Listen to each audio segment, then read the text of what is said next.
અમરેલી જિલ્લાને વધુ એક નગરપાલિકા ફાળવવામાં આવી છે, એટલે કે ગુજરાતમાં હવે 160 નગરપાલિકા થશે.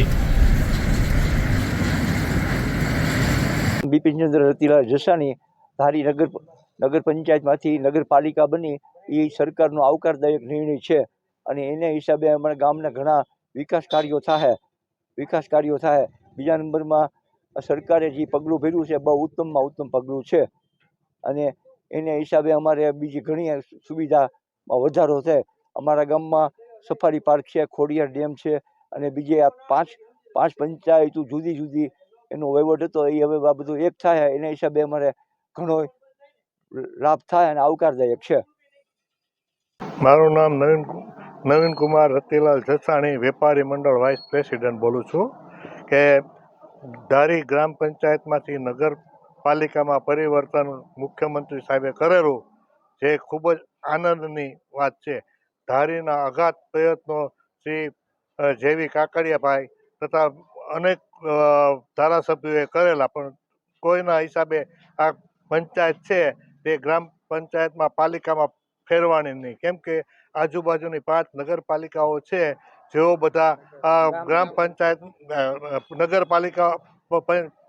પંચાયતો છે જે આ લોકો ધારી સાથે ભળવા માટે સહમત નહોતા, પરંતુ મુખ્યમંત્રી સાહેબે જે વટહુકમ બહાર પાડી અને જે 5 ગ્રામ પંચાયતો છે તેને ધારીમાં ભેળવી અને ધારી નગરપાલિકાનું સ્વરૂપ આપ્યું, જે ખૂબ જ આનંદ અને લાભની વાત છે. કેમ કે જેનાથી ગામનો સારો એવો વિકાસ થશે.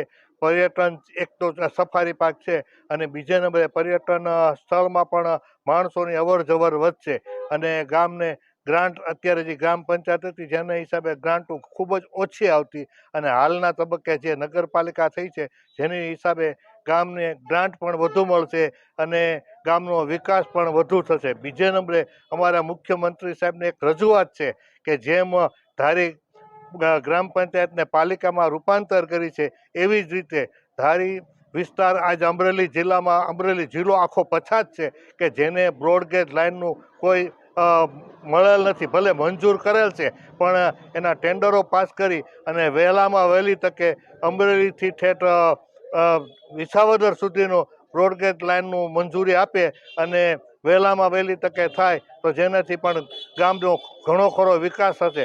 અને બીજા નંબરે અહીંયા કોઈ એવા મોટા ઉદ્યોગો નથી કે જેનાથી ગામનો વિકાસ થઈ શકે. બને એટલા વધુ ને વધુ ઉદ્યોગો ધારીમાં આવે અને ધારીનો વિકાસ થાય એવી દરેક વેપારીઓની લાગણી અને માગણી છે.